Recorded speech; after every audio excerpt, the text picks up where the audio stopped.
Teman-teman semua, hari ini kita akan membahas saham perusahaan ABBA secara mendalam dengan pendekatan investasi fundamental yang pastinya menarik untuk kita simak bersama-sama. Berdasarkan data yang tersedia, pertumbuhan pendapatan perusahaan ABBA selama 1 tahun terakhir mengalami peningkatan sebesar 15,2% dari 170 miliar menjadi 201 miliar.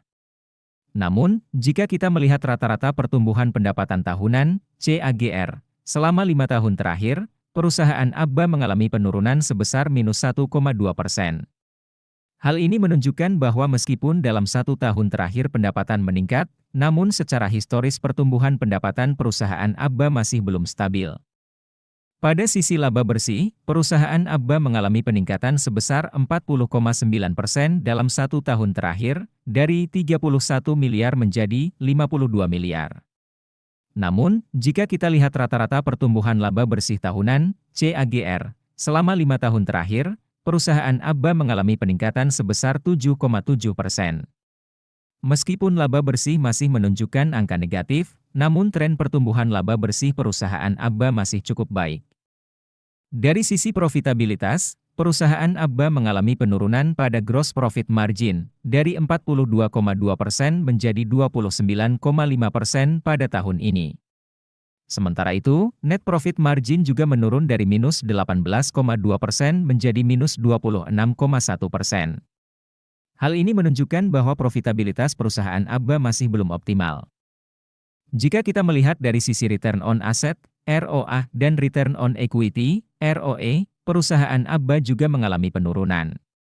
ROA turun dari minus 5,7% menjadi minus 16,1%, sedangkan ROE turun dari minus 15,1% menjadi minus 226,3%. Ini menunjukkan bahwa efisiensi perusahaan ABBA dalam menghasilkan laba dari aset dan ekuitas yang dimiliki masih belum baik.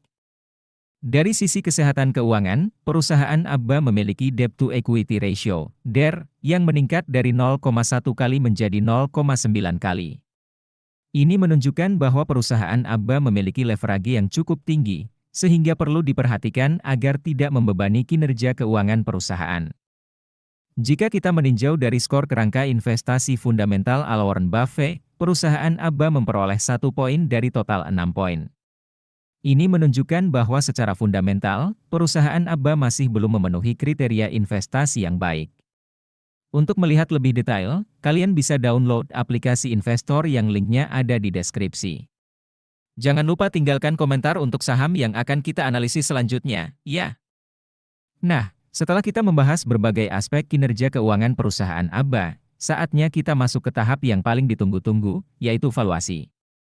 Valuasi adalah proses menentukan nilai intrinsik atau wajar dari suatu saham. Ini dilakukan dengan mempertimbangkan berbagai faktor, seperti prospek bisnis, kondisi keuangan, dan industri.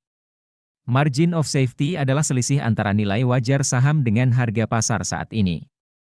Ini menjadi penting karena membantu kita menghindari membayar harga yang terlalu mahal untuk suatu saham. Berdasarkan analisis price to book, PB, band standar deviasi selama 5 tahun terakhir, nilai wajar saham ABBA adalah Rp12 per lembar. Sementara itu, harga saham saat ini adalah Rp20 per lembar. Ini berarti margin of safety saham ABBA saat ini adalah minus 71,2%, yang artinya saham ABBA dinilai terlalu mahal. Dari sisi price to earnings, P, band standar deviasi selama 5 tahun terakhir, nilai wajar saham ABBA adalah Rp214 per lembar. Dengan harga saat ini Rp20 per lembar, maka margin of safety saham ABBA saat ini adalah 90,6%. Ini berarti saham ABBA dinilai sangat murah. Teman-teman semua, analisis yang kita lakukan hari ini hanya sebagai panduan awal dalam berinvestasi. Keputusan akhir tetap berada di tangan kalian masing-masing. Jadi, pastikan untuk melakukan analisis dan riset lebih lanjut sebelum memutuskan berinvestasi pada saham ABBA atau saham lainnya.